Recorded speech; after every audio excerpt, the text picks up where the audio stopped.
바울과 실라 한밤중의 찬송.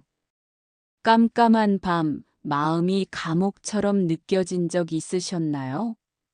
사방이 막힌 것 같고 출구가 보이지 않고 숨조차 쉬기 어려운 그런 순간.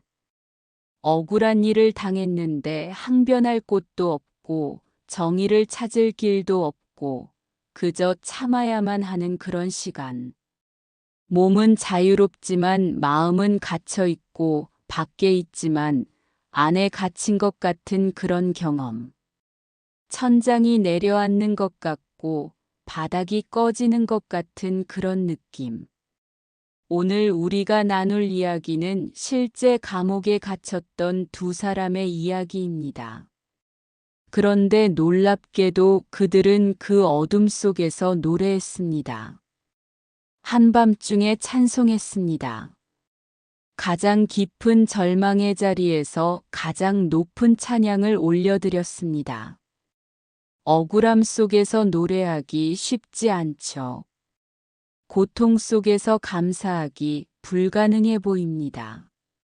절망 속에서 찬양하기 위선처럼 느껴집니다. 그런 경험 있으셨죠?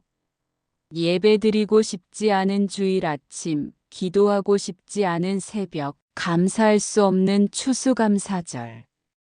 찬송가 가사가 목에 걸려서 나오지 않던 순간. 그런데도 억지로 입술을 열었더니 눈물이 났던 경험. 노래하다가 오히려 위로받았던 경험. 찬양하다가 마음이 녹아내렸던 경험. 오늘의 이야기는 그런 이야기입니다. 감옥 한가운데서 올린 기도와 찬송의 이야기. 그리고 그 찬송이 어떻게 기적을 만들었는지에 대한 이야기입니다. 그 시절을 떠올려 보세요. 모든 것이 막막했던 그때.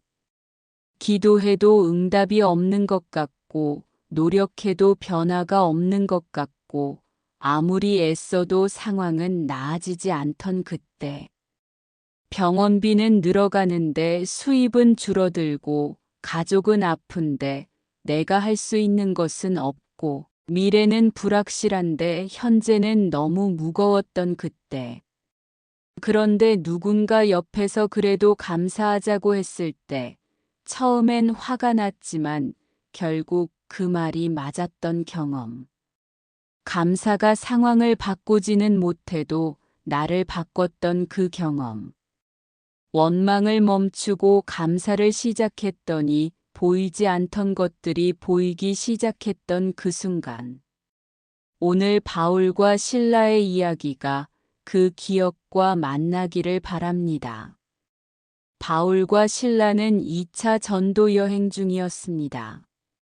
1차 여행에서는 바나바와 함께했지만 마가 요한 문제로 갈라선 후 실라를 새로운 동역자로 택했습니다. 실라는 예루살렘 교회의 선지자이자 지도자였습니다.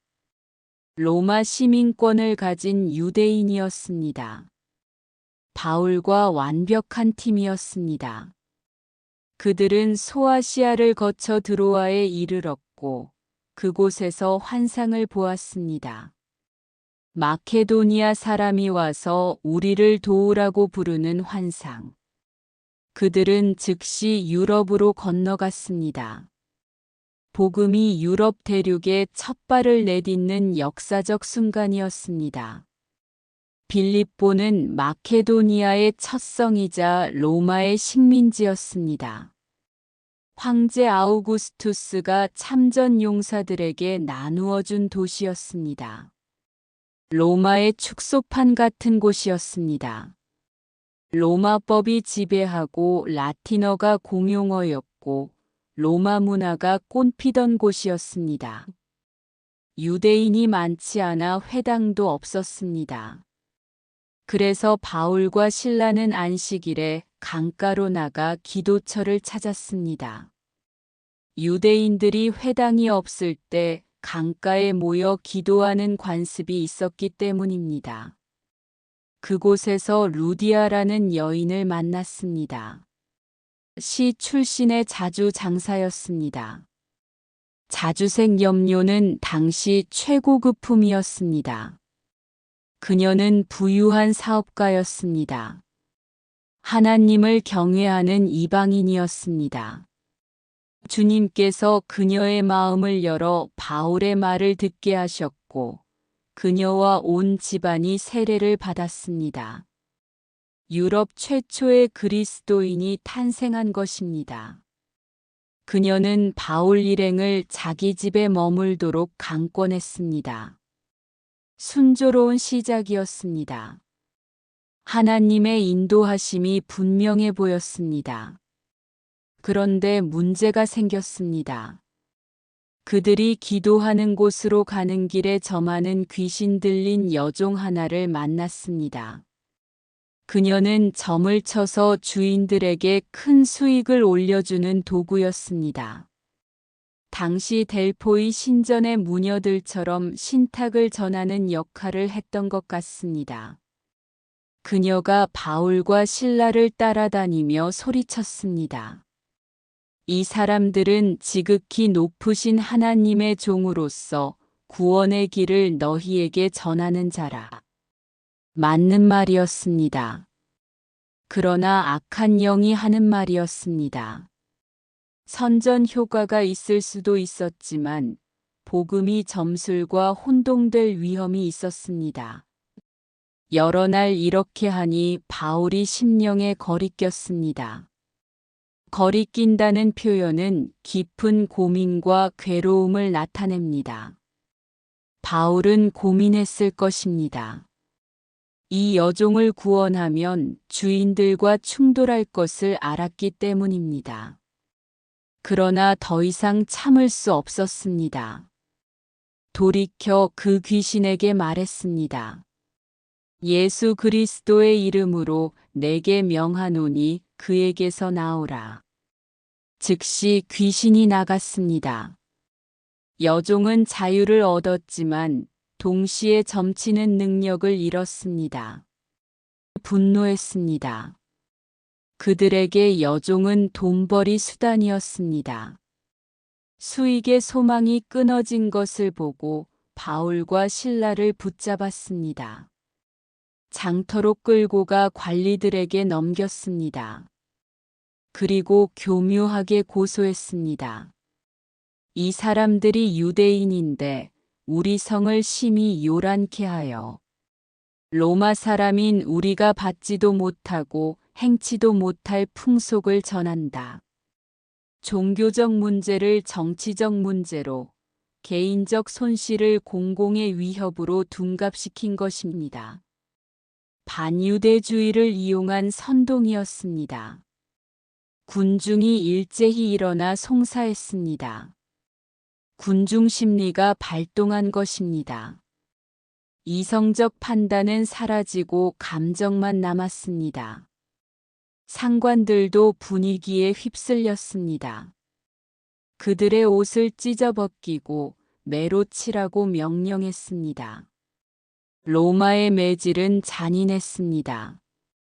가죽끈 끝에 뼈나 금속 조각을 달아 등을 찢었습니다. 39대까지만 때릴 수 있는 유대법과 달리 로마법은 제한이 없었습니다. 많이 친 후에 옥에 가두었습니다. 재판도 없었습니다. 변론의 기회도 없었습니다. 로마 시민권자인 바울과 실라에게 이것은 명백한 불법이었습니다. 그러나 항의할 기회조차 주어지지 않았습니다. 간수는 그들을 단단히 지키라는 엄명을 받았습니다. 도망가면 자신이 죽을 것을 알았기에 가장 깊은 감옥에 가두었습니다. 깊은 감옥은 지하 감옥, 가장 안쪽의 독방이었습니다. 창문도 없고 빛도 들지 않고 공기도 통하지 않는 곳. 악취가 진동하고 쥐와 벌레가 들끓는 곳. 그리고 그들의 발을 착고에 채웠습니다. 나무 착고는 다리를 최대한 벌려 고정시키는 고문 도구였습니다. 서지도 앉지도 눕지도 못하게 하는 장치였습니다. 혈액순환이 막혀 다리가 붓고 근육이 경련을 일으키고 고통이 극에 달했을 것입니다. 여기서 잠시 중립고지를 하겠습니다. 기적과 신유에 대한 해석은 여러 견해가 있습니다. 어떤 이들은 문자 그대로의 초자연적 기적으로 봅니다. 어떤 이들은 영적 은유나 상징으로 해석합니다.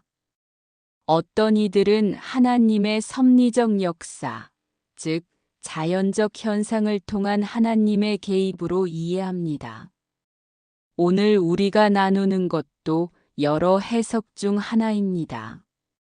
본 회차는 고난 속 예배와 가정의 변화라는 관점에서 접근합니다.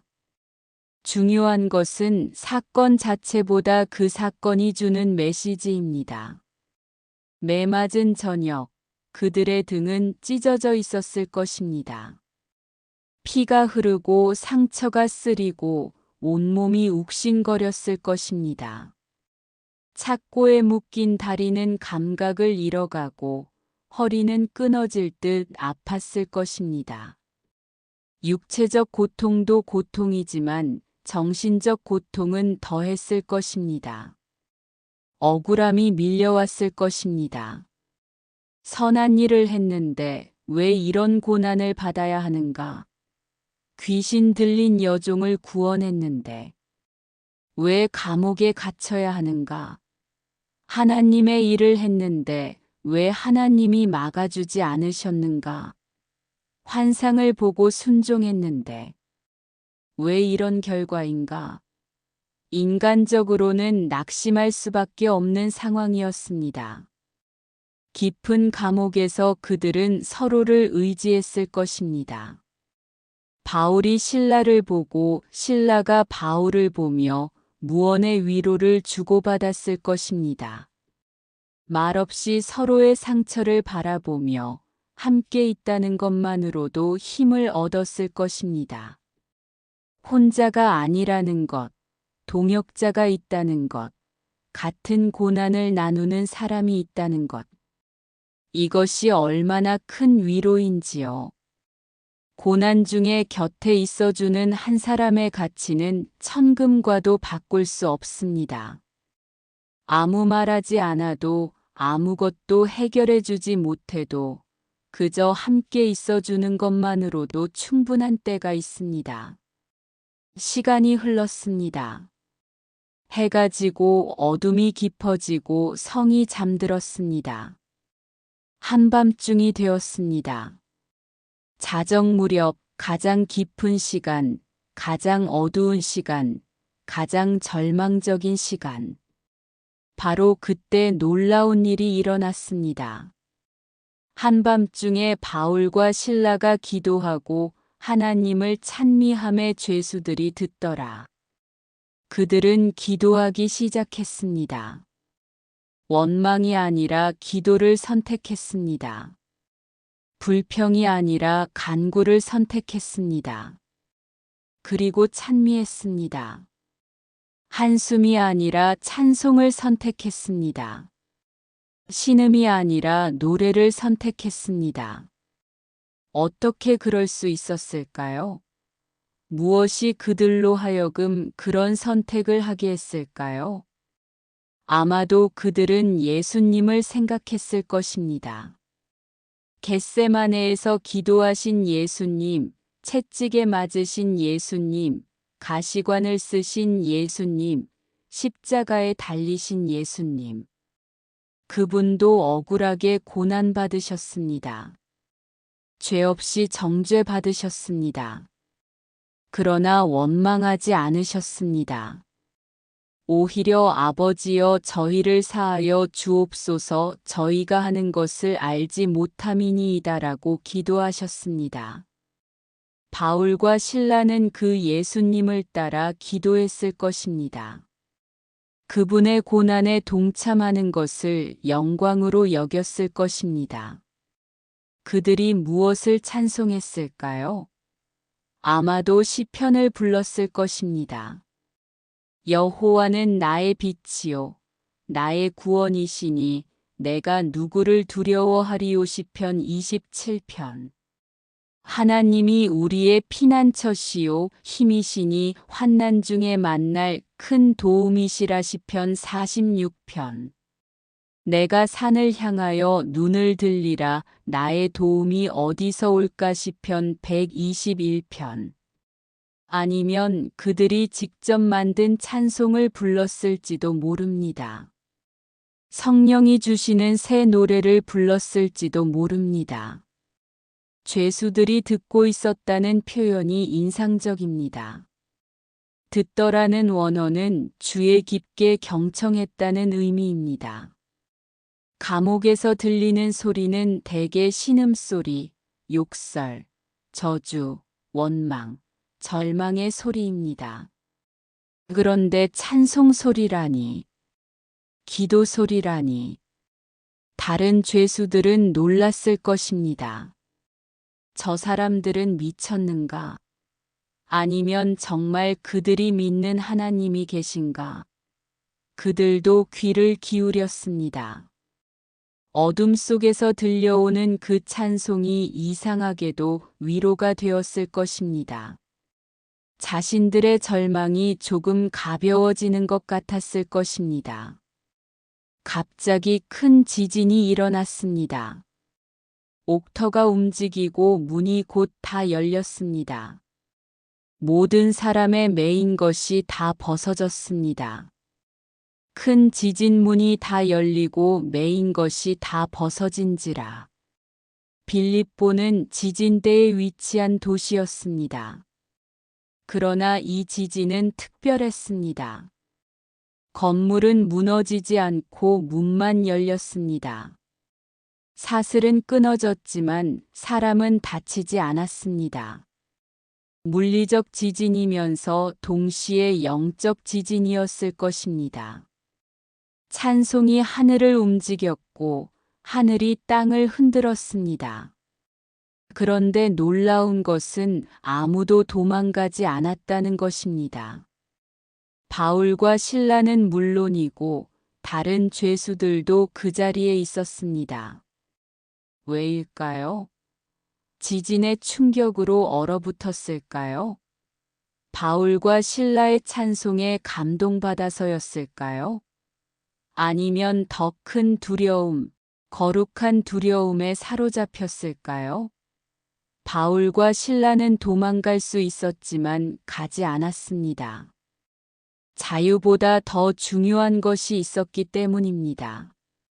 간수의 생명이었습니다. 간수가 자다가 깨어 옥문들이 열린 것을 보았습니다. 그의 얼굴이 새파랗게 질렸을 것입니다. 죄수들이 도망한 줄 알고 검을 빼어 자결하려 했습니다. 로마법에 따르면 죄수를 놓친 간수는 그 죄수가 받을 형벌을 대신 받아야 했습니다. 사형수를 놓치면 자신이 사형을 당해야 했습니다. 차라리 자결하는 것이 가족에게 수치를 덜 주는 명예로운 죽음이었습니다. 칼끝이 목에 닿는 순간이었습니다. 바울이 크게 소리 질렀습니다. 내 몸을 상하지 말라, 우리가 다 여기 있노라. 간수는 믿을 수 없었을 것입니다. 문이 열렸는데 도망가지 않았다니. 사슬이 풀렸는데 남아있다니. 자유를 얻었는데 포기했다니. 이것이 지진보다 더 큰 충격이었을 것입니다. 자연을 뒤흔든 지진보다 마음을 뒤흔든 사랑이 더 강력했습니다. 간수가 등불을 달라고 했습니다.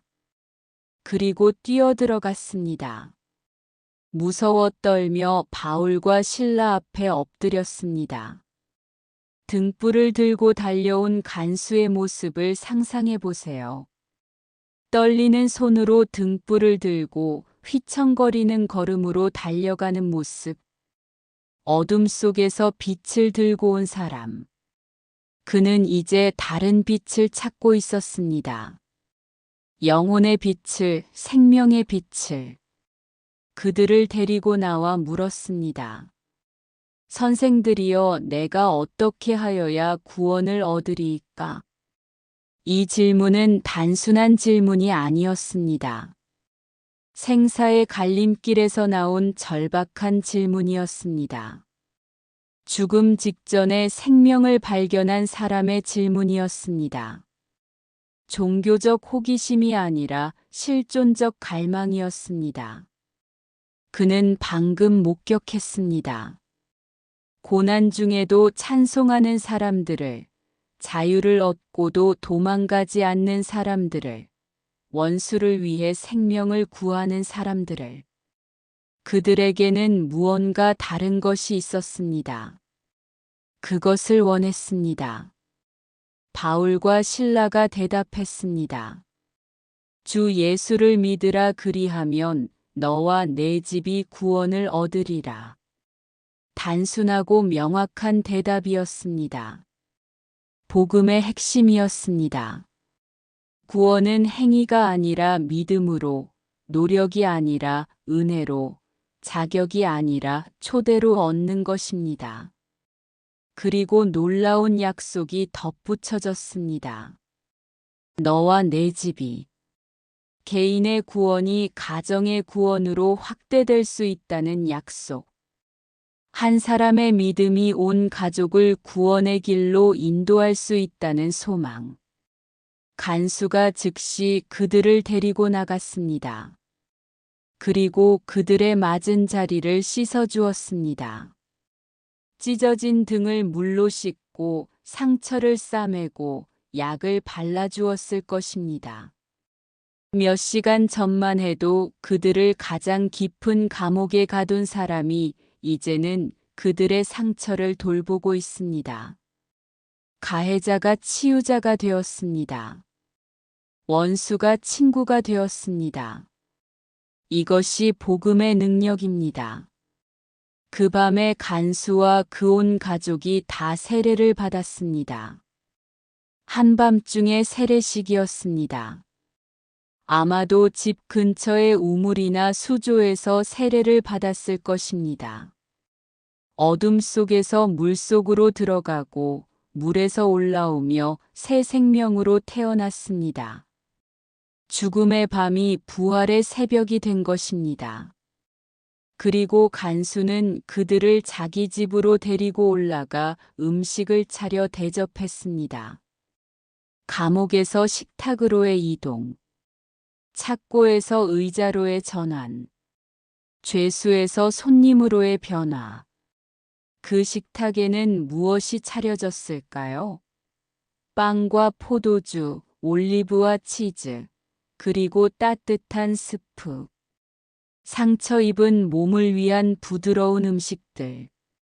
그러나 무엇보다 중요한 것은 함께 먹는다는 사실이었습니다. 몇 시간 전의 적이 이제는 한 식탁에 앉아 있습니다. 성경은 기록합니다.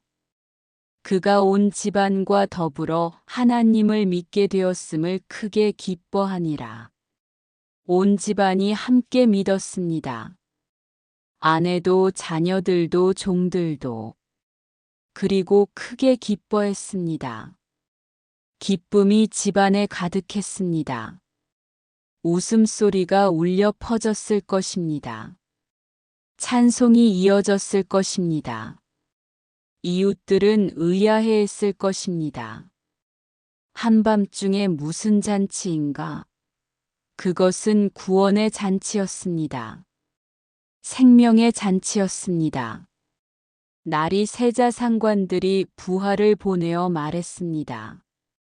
그 사람들을 놓으라. 왜 갑자기 석방 명령이 내려졌을까요? 지진 때문이었을까요? 신들의 분노를 두려워했을까요?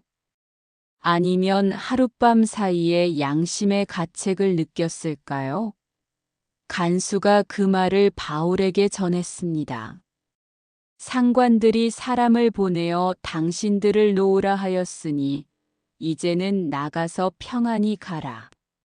그러나 바울은 받아들이지 않았습니다.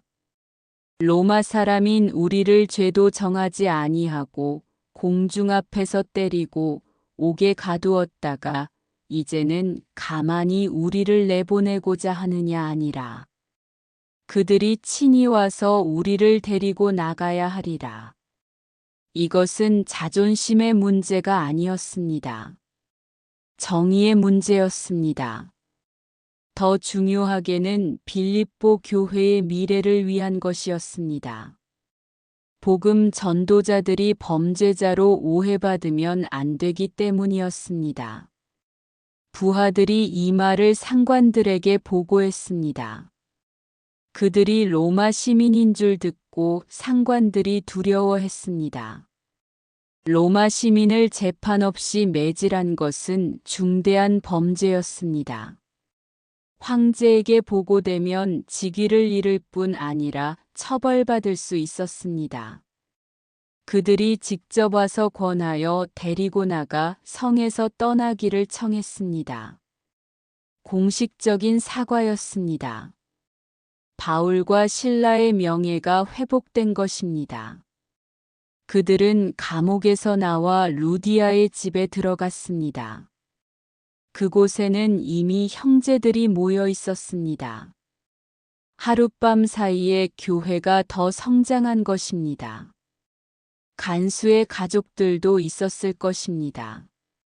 바울과 실라는 그들을 보고 위로하고 가니라. 위로가 필요한 사람은 오히려 바울과 실라였을 텐데 그들이 교회를 위로했습니다. 이것이 목자의 마음입니다. 자신의 상처보다 양들의 안녕을 먼저 생각하는 마음. 빌립보 교회는 이렇게 시작되었습니다. 강가의 기도 모임으로 시작해서 루디아의 집에서 자라고 감옥의 기적을 통해 확장되었습니다. 자주장사와 간수, 상류층과 중산층, 여인과 남자, 아시아 출신과 로마인. 다양한 배경의 사람들이 한 교회를 이루었습니다. 이것이 복음의 능력입니다. 모든 장벽을 허무는 능력. 훗날 바울이 로마 감옥에서 빌립보 교회에 편지를 씁니다. 빌립보서입니다. 그 편지에는 감사와 사랑이 가득합니다. 내가 너희를 생각할 때마다 나의 하나님께 감사하며 하나님이 내 증인이시니 내가 예수 그리스도의 심장으로 너희 무리를 어떻게 사모하는지. 감옥에서 시작된 교회가 가장 아름다운 교회가 된 것입니다. 고난으로 맺어진 관계가 가장 깊은 관계가 된 것입니다. 이제 우리의 삶에 적용해 봅시다. 첫째, 한밤중 기도 습관을 만드세요. 가장 어두운 시간에 기도하는 것입니다. 잠이 오지 않는 새벽 걱정에 잠 못 이루는 밤, 바로 그때가 기도의 때입니다. 감사 한 줄, 간구 한 줄, 찬송 한 절. 이것만이라도 매일 하세요. 특히 힘든 날일수록 더욱 그래야 합니다. 상황이 나아져서 감사하는 것이 아니라 감사하면 내가 먼저 변합니다. 내가 변하면 상황을 보는 눈이 달라집니다. 둘째, 고난 속에서도 예배하세요. 해결되고 나서 감사하는 것이 아니라 해결 전에도 감사로 시작하세요. 병이 낫고 나서가 아니라 치료 중에도, 취직하고 나서가 아니라, 구직 중에도, 화해하고 나서가 아니라 갈등 중에도 예배하세요. 욥처럼 주신 이도 여호와시요 거두신 이도 여호와시니 여호와의 이름이 찬송을 받으실지니이다라고 고백하세요. 예배가 먼저입니다. 찬송이 사슬을 끊습니다. 기도가 문을 엽니다. 셋째, 가정 식탁을 회복하세요. 간수의 집처럼 씻김과 식탁과 말씀 나눔이 있는 가정을 만드세요. 서로의 상처를 씻어주세요. 하루의 피로를 풀어주세요. 함께 밥을 먹으세요. 바쁘더라도 일주일에 한 번은 온 가족이 함께 식사하세요. 그리고 감사를 나누세요. 오늘 있었던 좋은 일 하나씩 말하기. 서로를 위해 기도하기. 이것이 가정 구원의 시작입니다. 한 사람이 먼저 시작하면 됩니다. 닫힌 문 앞에서 마음의 문이 먼저 열려야 합니다. 바울과 실라가 먼저 마음을 열었습니다. 원망 대신 찬송을 선택한 것, 그것이 열린 마음의 증거입니다. 간수의 마음도 열렸습니다. 적대감이 환대로 바뀐 것, 그것이 변화의 시작입니다. 우리도 먼저 마음을 열어야 합니다. 용서하고 감사하고 사랑해야 합니다. 그것이 기적의 시작입니다. 개인의 찬송이 가정과 공동체의 기쁨으로 번집니다. 바울과 실라, 두 사람의 찬송이 간수의 온 가정을 바꿨습니다. 간수 가정의 변화가 빌립보 교회의 시작이 되었습니다. 빌립보 교회가 마케도니아와 유럽 선교의 거점이 되었습니다. 한 사람의 예배가 한 가정을 바꾸고, 한 가정이 한 도시를 바꾸고, 한 도시가 한 나라를 바꿀 수 있습니다. 빌립보서 4장 4절에서 바울은 말합니다. 주 안에서 항상 기뻐하라. 내가 다시 말하노니 기뻐하라. 이것은 빌립보 감옥에서의 경험에서 나온 말입니다. 감옥에서도 기뻐할 수 있다는 것을 직접 경험했기 때문입니다.